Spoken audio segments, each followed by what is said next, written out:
How do you know if what you're good at is your purpose? The Bible teaches us that God has gifted all of us with the ability to do certain things well.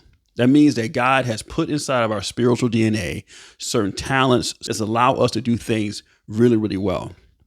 However, those things are not actually our purpose or our calling. They're just things we just know how to do really, really well. So let me give you an example. Joseph was sold into slavery, and everywhere Joseph went, he had the gift of administration. When he was in Potiphar's house, he was administering Potiphar's house. When he was in prison, he was a minister of the prison. And then eventually he was an administrator over the entire land of Egypt. However, that gift of administration wasn't his calling. His purpose was to save Israel from famine.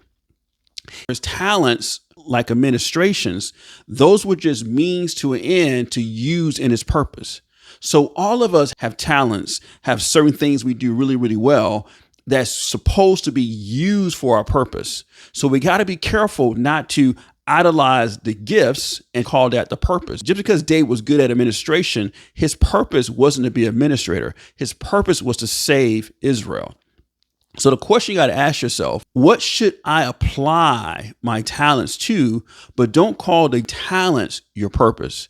Now, the real question in order to determine what you're supposed to do with that comes through prayer and studying the word. There's no shortcut to that, because if you just follow your talents, you'll go all over the place and you think you're in your purpose, but you just realize, hey, I'm just using my talents.